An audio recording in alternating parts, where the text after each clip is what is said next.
बिस्मिल्लाहिर्रहमानिर्रहीम। ये दाग दाग उजाला ये शब गजीदा सहर, ये दाग दाग उजाला ये शब गजीदा सहर, वो इंतज़ार था जिसका ये वो शहर तो नहीं, ये वो शहर तो नहीं जिसकी आरज़ू लेकर चले थे यार के मिल जाएगी कहीं ना कहीं। लेडीज एंड जेंटलमैन अस्सलाम वालेकुम। मेरा नाम नजीबुल्लाह पटोरो, स्टूडेंट ऑफ लॉ, और मेरे साथ हैं अल्ताफ़ शाह, एडवोकेट और chairman LSC law student council. आज का जो हमारा अनुमान है वीडियो बनाने का, बेसिकली वो एक ऐसे इशू को एड्रेस करना है जो कि सूबा सिंध की कल्चरली और सकाफती सकाफती और इसके जो इंडिजिनस लोग हैं सिंध के, उनके हुकूक पे एक डाका है। जिस तरह तारीख इस चीज़ की गवाह है, जब जब इंडस दरियाए सिंध पर हमला हुआ है और दरियाए सिंध के पानी को चुराने की कोशिश की गई है with different modes, different policies, तो सिंध की आवाम, जो भी सिंध में रिहाइश पजीर हैं, वो उठे हैं अपने इस हकूक़ के लिए और उन्होंने जदोजहद की है। जैसे कि आज हम इस इशू को एक लॉ के लेंस से देखेंगे कि ये इशू है क्या, सिंध क्या है, ग्रीन इनिशिएटिव क्या है, इंडस ट्रीटीज़ पे हम नज़रसानी करेंगे, और 1991 वाटर अकॉर्ड, 1994 के जो पॉलिसीज़ बनी थी डिस्ट्रीब्यूशन ऑफ इंडस वाटर, आज हम उन पे बात करेंगे। जैसे कि मैं और मेरे दोस्त अल्ताफ़ शाह, सीनियर दोस्त हैं मेरे, आज हम बैठे हुए हैं इस चीज़ को हाईलाइट करने के लिए और इस चीज़ पे बात करने के लिए। जी अल्ताफ़ शाह साहब, हम इस चीज़ को आज थोड़ा सा हाईलाइट भी करेंगे और इस चीज़ पे बात करेंगे। आप सबसे पहले मैं अस्सलाम वालेकुम, जैसे कि भाई ने मेरा इंट्रोडक्शन करवाया, I am Altaf Shah, chairman student board council. जिससे कि आज हमारा ये वीडियो बनाने का मेन जो मकसद है, एक्चुअली लोगों में अवेयरनेस की कमी है। लोगों को पता ही नहीं है कि कौन से कैनाल बन रहे हैं और इंडस डेल्टा क्या है। 1991 का रिकॉर्ड, उससे पहले 1960 का रिकॉर्ड, उससे पहले 1945 का रिकॉर्ड, सही, during the period of British, शुरू से ये हमारे साथ ये बड़ा अलमिया है कि लोग समझ रहे हैं कि जो ये मामलात हैं, ये जो 6 कैनाल्स बन रहे हैं इलीगली, वो सिर्फ एग्रीकल्चर लैंड्स को और रूरल एरियाज़ को अफेक्टेड करेंगे। पर हकीकत ये है कि इससे अर्बन सोसाइटीज़ अफेक्टेड होंगी। और हमने जो देखा है कि आज तक जो जितनी भी ये अपने कंडेमनेशन स्टेटमेंट्स आई हैं या प्रोटेस्ट हो रहे हैं, वो सब के सब रूरल एरियाज़ के लोग हैं। बिल्कुल। अर्बन एरिया इस पे बिल्कुल खामोश है। जैसे आप कराची है, हैदराबाद है, सक्खर है, उनके जो अर्बन सोसाइटीज़, जैसे सिटीज़ में रहने वाले लोग हैं, वो समझते हैं कि सिर्फ जो अफेक्टेड हो रहे हैं वो एग्रीकल्चर लैंड होंगे, जो गांव में रहने वाले बंदे। अब देखें तो इनका मतलब एक मेंटल अप्रोच लोगों की कितनी आ गई है कि 1991 का जो रिकॉर्ड है उसके हिसाब से हमें सिंध का शेयर बनता है 35 मिलियन एकड़ क्यूसिक फीट। तो और अगर आप इससे पहले 1960 की वो देखें, अपना रिकॉर्ड देखें, उसमें इंडिया और पाकिस्तान के बीच में वर्ल्ड बैंक ब्रोकर हुई थी और इनके बीच में एक एग्रीमेंट हुआ था कि जो भी ईस्टर्न रिवर्स हैं, जैसे सतलज, ब्यास और रावी हो गया, वो इंडिया टोटली उस पर कंट्रोल होगा। सही है। बट लोअर रिपेलियंस डाउन स्ट्रीम्स के लिए वो फिर भी पानी छोड़ेगा। सही। और सेकंड जो फ्लड वाटर होते हैं, अब आप देखें कि हमारे पास कौन से हैं, पाकिस्तान के पास कौन से वाटर्स हैं। हमारे पास हैं वेस्टर्न रिवर्स, चिनाब और झेलम और इंडस, हमारा सिंधु। अब मसला क्या है कि इससे 150 साल हो गए हैं, 150 साल हो गए हैं जब से ब्रिटिश रूल्स हुआ है। 150 ईयर्स हो गए हैं ब्रिटिश रूल से कि पंजाब हमारा पानी कैसे निकाल रहा है। अगर आप 1945 का देखें, विदाउट सिंध कंसर्न, इन्होंने एक एग्रीमेंट कर दिया जिसमें हमारा लॉ का जो लीगल मैक्सिमम टर्म है ऑडिगल्टन पार्टी इसकी वायलेशन हुई थी। उसमें सिंध वालों को उन्होंने उसमें पार्ट नहीं लिया था, ना ही सिंध वाले उसमें था, ना सिंध की रिप्रेजेंटेशन थी। ये सिंध का जो पर्सपेक्टिव है वो भी आना चाहिए। जी जी बिल्कुल। उसमें इसमें ये चीज भी आप देखें तो चलो हम उस टाइम हम 1940s के टाइम में हम उस टेनओवर में देखें तो ब्रिटिश रूल था। चलो लोगों की रिप्रेजेंटेशन डेमोक्रेसी को इतना फॉलो नहीं किया जाता था। बट 1960 जब पाकिस्तान बन चुका था और पाकिस्तान के ईस्टर्न रिवर्स बेचे जा रहे थे, बिल्कुल बिल्कुल, for the sake of some people interest. So और सिंध पाकिस्तान का हिस्सा था और सूबा था और हमें नहीं बिठाया गया। और उस अकॉर्ड के तहत जो हमें शेयर मिलना था वो तो शेयर हमें कभी दिया ही गया नहीं, सिर्फ डॉक्यूमेंटेशन हुई है उसकी। बिल्कुल। अब आते हैं हम इस सिस्टम्स के 1960 में जब ये सिस्टम बना तो हमने इसरा बनाई, Indian river system authority, Indus river system authorities. ये हम इनको क्लियर करते हैं क्योंकि बहुत सारे लोगों को ये नहीं पता अब कि इरसा क्या है। अब कानूनी हिसाब से देखें 1973 के आर्टिकल कानून के तहत, कॉन्स्टिट्यूशन ऑफ पाकिस्तान के तहत आर्टिकल 153 के तहत बिल्कुल इरसा कॉन्स्टिट्यूट की गई। सही है। और इरसा का काम है overseas the fair distribution of water, पानी के डिस्ट्रीब्यूशन को कैसे फेयरली किया जाए, रेगुलेट किया जाए, सूबों को दिया जाए, जिनके जो लो रिपेरियन है और जो इश्यूज है वो इरसा पे की जाए, क्योंकि सारे उनकी रिप्रेजेंटेशन होनी चाहिए। जो भी इंडस के पानी पे जो रिलाय करते हैं उनकी एक एसोसिएशन सिस्टम बनाया गया, जिस सिस्टम के तहत वो कितना किस हिस्से को पानी जाएगा और कितना किस हिस्से को पानी जाएगा। अभी जो इस मामले को बिल्कुल कंट्रोवर्शियल जो इरसा ने एक सर्टिफिकेट इश्यूज किया है अप्रैल सितंबर, ये होते हैं वाटर सर्टिफिकेट 6 महीने वाटर सर्टिफिकेट। हाँ, इसमें ये होता है वाटर अवेलेबिलिटी सर्टिफिकेट, वाटर हमारे पास कितना है, कितना अवेलेबल है। अब अगर हम देखें तो कैनाल्स 6 कैनाल्स निकाले जा रहे हैं। सही है। अब 6 कैनाल्स तो ये नाम के हैं, 6 कैनाल्स कोई 6 कैनाल्स नहीं है। सही है। एक्चुअली जो मेन कैनाल्स हैं ये हो रहे हैं ग्रीन इनिशिएटिव के तहत लार्जर चोलिस्तान और स्मॉलर चोलिस्तान। आपको ये बताएं। नहीं, मैं ये भी यहाँ कहना चाहता हूँ कि हम व्यूअर्स को जो भी पाकिस्तान में रहते हैं उनको ये बताएं कि ग्रीन इनिशिएटिव है क्या। बिल्कुल, ग्रीन इनिशिएटिव अगर हम पहले ग्रीन इनिशिएटिव को अगर डिस्कस कर लें उसके बाद अगर हम कैनाल्स पे जाएं। मैं इससे बिल्कुल शॉर्ट नहीं करता हूँ ग्रीन इनिशिएटिव को बिल्कुल टाइम बचाते हुए, और इसका भी हो रहा है अपना भी कि ग्रीन इनिशिएटिव इनिशियली स्टार्ट ऐसे हुआ था कि 2023 में हमने कुछ सऊदी अरब से मतलब मिडिल ईस्ट से हमने कुछ कर्जा लिया था, देयर आफ्टर हमें पेड करना था 2024 में। सही है। पर ड्यू टू सम रीजंस हम पेड नहीं कर पाए, तो हमने ग्रीन इनिशिएटिव के नाम से एक इनिशिएटिव क्रिएट किया। और हम उसमें क्या है कि हम मिडिल ईस्ट लेती है यूरोप से वेजिटेबल्स, बिल्कुल, और हम क्या करेंगे ये वेजिटेबल्स यूरोप अपने मिडिल ईस्ट को हम देंगे। और कैसे by the way of corporate farming by this green initiative. अब ग्रीन इनिशिएटिव को अब देखें तो वो लिंक कैनाल्स के थ्रू की जाएंगी, जैसे लार्जर चोलिस्तान और स्मॉलर चोलिस्तान, ये 2 चोलिस्तान की स्कीम है, 2 कैनाल्स हैं, वो अपना इंडस रिवर पे बनाए जा रहे हैं।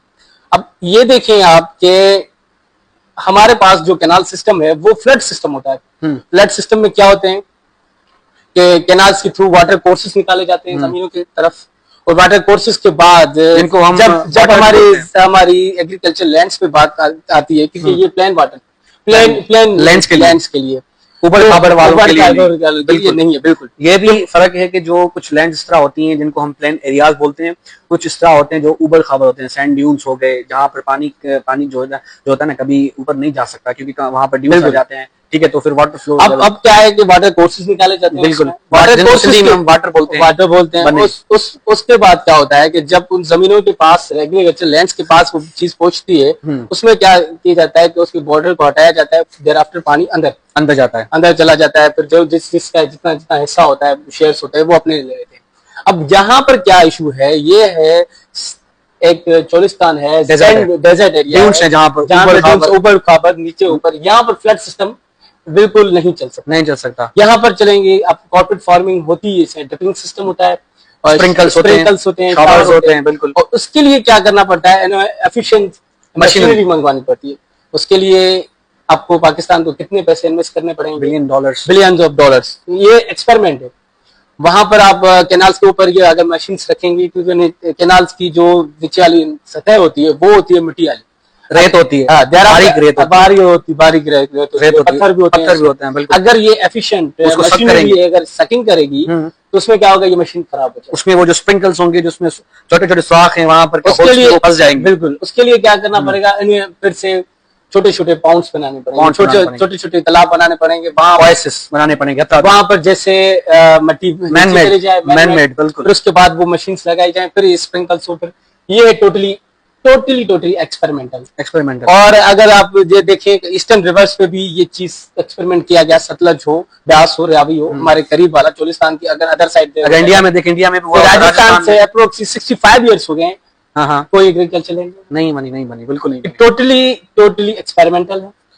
और जो मेरी असल में गुजारिश है हमारी अर्बन सोसाइटी के लोगों से, और ये वीडियो बनाने का बिल्कुल जो मेन मोटिव ये था कि थोड़ी अवेयरनेस होनी चाहिए कि हमारा शेयर कितना है, ग्रीन इनिशिएटिव का मेन रीजन क्या है, कॉर्पोरेट फार्मिंग क्या है, और डेल्टा को कैसे नुकसान होगा। अब कराची वालों को पता ही नहीं है डेल्टा है क्या, पहले तो हम ये बताएं ना, इनको व्यूअर्स को हमने ये बताना है कि डेल्टा क्या है, मैंग्रोव्स फॉरेस्ट क्या है हमारा डेल्टा। अब डेल्टा को देखें, लास्ट टाइम रिसेंटली मैंने अल जजीरा की रिपोर्ट पढ़ी, अल जजीरा ने बिल्कुल इतनी ऑथेंटिक रिपोर्ट दी है, आर्टिकल लिखा है।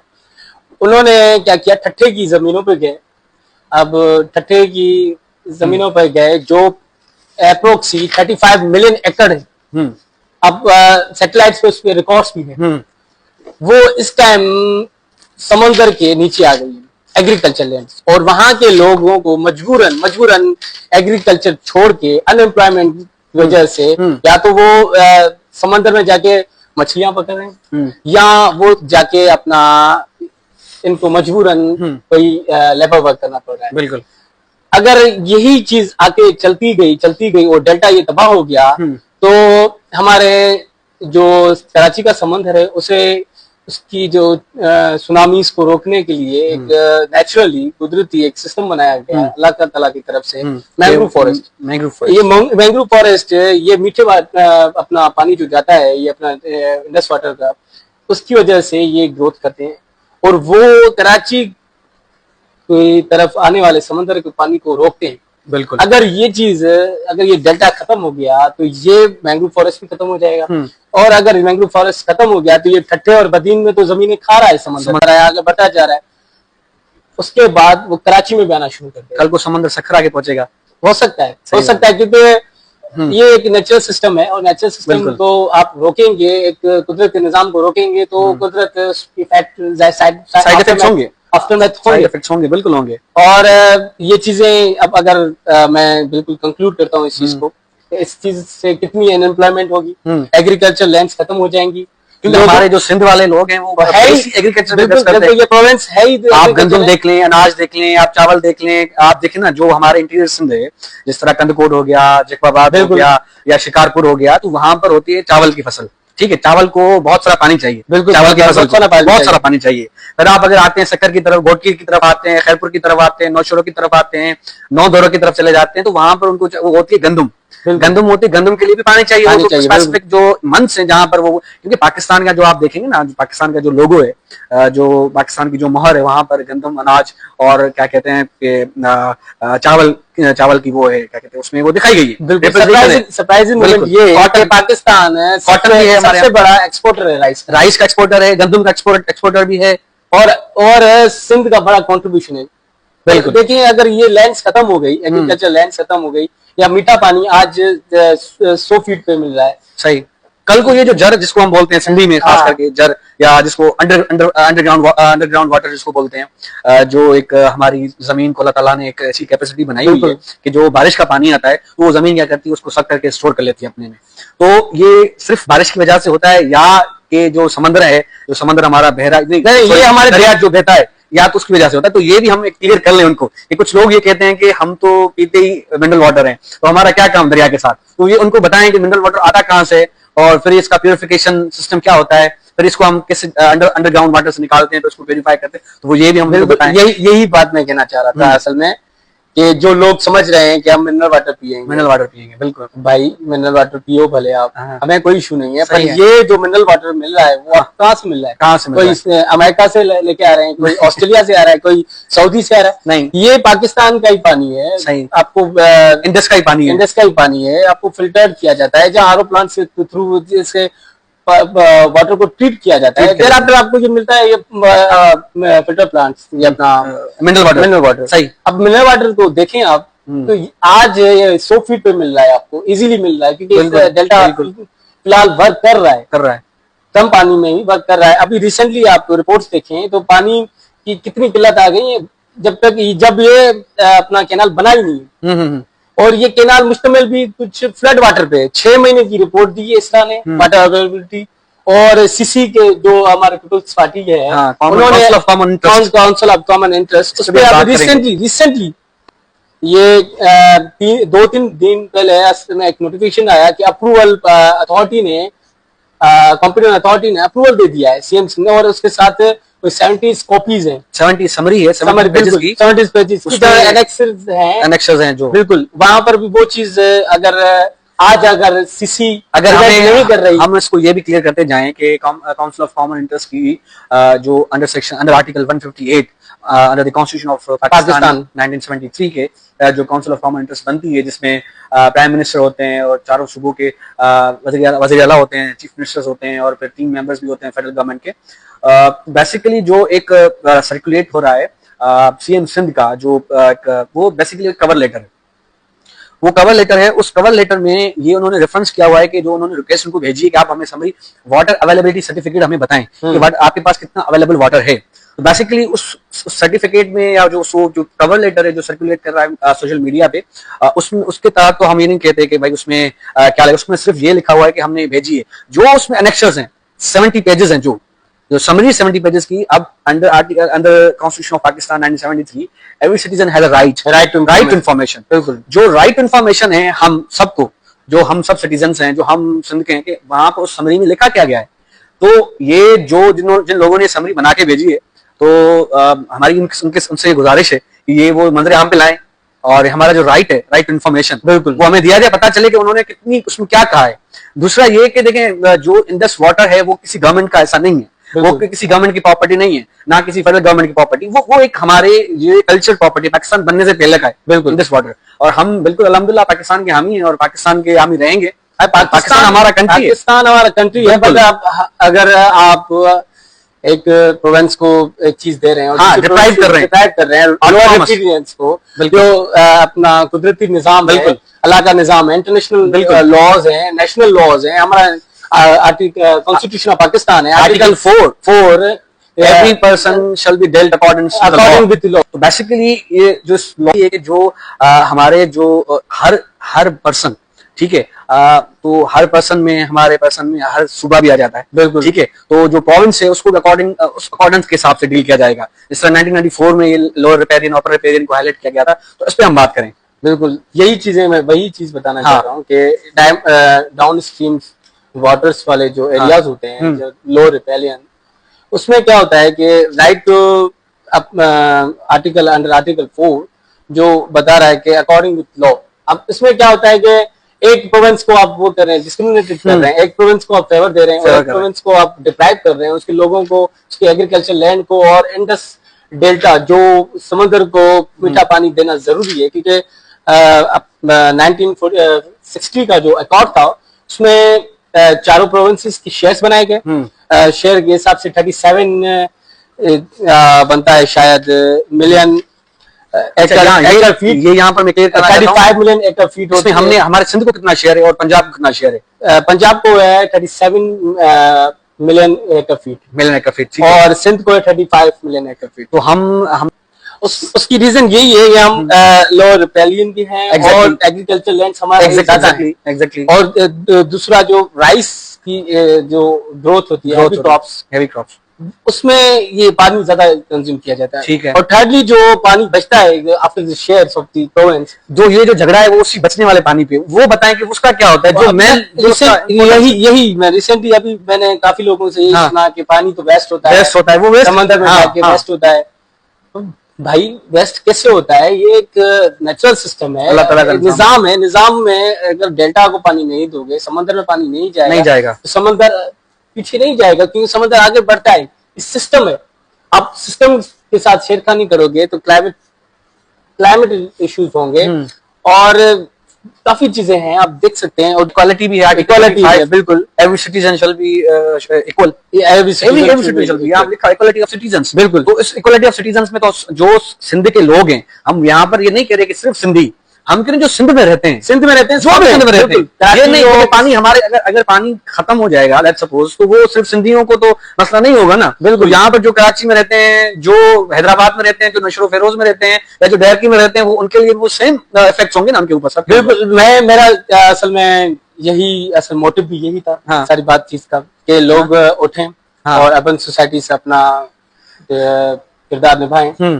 और कंट्रीब्यूट करें, लोगों के साथ उठें। हम देख रहे हैं गंबट के लोग निकले हैं, गोट की इंटीरियर में जो भी रूरल एरियाज हैं वो बंदे निकल रहे हैं। सिर्फ उनका मसला नहीं है, ये आपका, मेरा और सबका मसला है, सबका मसला है। और आप देखें कि एक फ्लड वाटर के रिलायत करके कि भाई फ्लड वाटर अप्रैल से लेकर सितंबर तक इन्होंने 6 महीने का एक सर्टिफिकेट, हर साल फ्लड आएगा ये लिखा है कहीं पर। वही बात है, सिर्फ अजम्पशंस पे कि इन्होंने कि भाई अज्यूम कर लिया कि ये फ्लड आएगा और हम इसे करेंगे, हालांकि ये फ्लड चोलिस्तान की केनाल का प्रोसीजर पूरे साल का है, और ये इन्होंने 6 महीने का सर्टिफिकेट दिया है, तो 6 महीने कैसे चलेगा, वो कैसे करेगा, कैसे काम करेगा? तो वो जहाँ पर वेजिटेबल्स होंगे वो तो खत्म सड़ जाएंगे ना। अगर लेट्स सपोज उनको वो रिक्वायर्ड वाटर नहीं मिला, तो या क्या ये स्टोरेज टैंक्स बनाएंगे जो रेगिस्तान में वो सस्टेन कर सकें? वही बातें आप जहाँ पर 50 सेंटीग्रेड हो जाता है टेम्परेचर जाता है, तो वहाँ वो वही सिस्टम्स हैं जो सिस्टम को आप समझना चाहें लोगों को कि भाई उठे। और मामलात इतने खराब हो गए हैं कि अगर आज हम नहीं निकले तो शायद कभी नहीं, आज नहीं तो कभी नहीं, आज नहीं तो कभी नहीं, आज नहीं तो कभी नहीं। इसलिए हम ये चाहते हैं कि अर्बन सोसाइटीज, सिविल सोसाइटी के लोग, सिटीज में रहने वाले लोग प्लीज सोचें। और ये मामला मेरा, नजीब का, या आप में से काफी लोगों का के पास तो एग्रीकल्चर लैंड्स नहीं होगी, मेरे पास नहीं है। बिल्कुल मेरे पास नहीं है। इसका मतलब ये नहीं है कि हमें इस चीज पे बात नहीं करनी, हमें बात करनी पड़ेगी, हमें उठना पड़ेगा। और इंशाल्लाह जैसे कालापार डैम नहीं बना, और क्योंकि कालापार डैम का भी आप सरप्राइजिंग मूवमेंट ये है कि कालापार डैम में भी हमें 20% से 25% हमें शेयर मिलता इस कैनाल्स के ऊपर। जो 5 कैनाल्स हैं वो इंडस वाटर पे बने जा रहे हैं, सही है।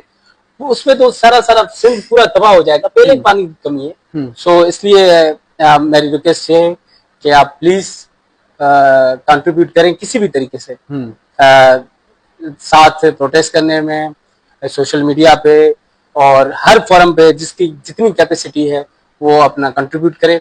और सिंध को और इंडस डेल्टा को आपकी जरूरत है, और इंशाल्लाह आप लोगों को जरूरत है। तो इंशाल्लाह हम मिलकर काम करेंगे। Thank you so much. शुक्रिया अल्ताफ शाह, आपका बहुत बहुत शुक्रिया। बेसिकली हम ये डिस्कशंस जो हैं करते रहेंगे इंशाल्लाह, और this is not our last video. तो बेसिकली हम बहुत सारे टॉपिक्स पे, जिस तरह हमारे पास कमेंट्स आते रहते हैं, हम उस टॉपिक्स पे भी बात करते रहेंगे।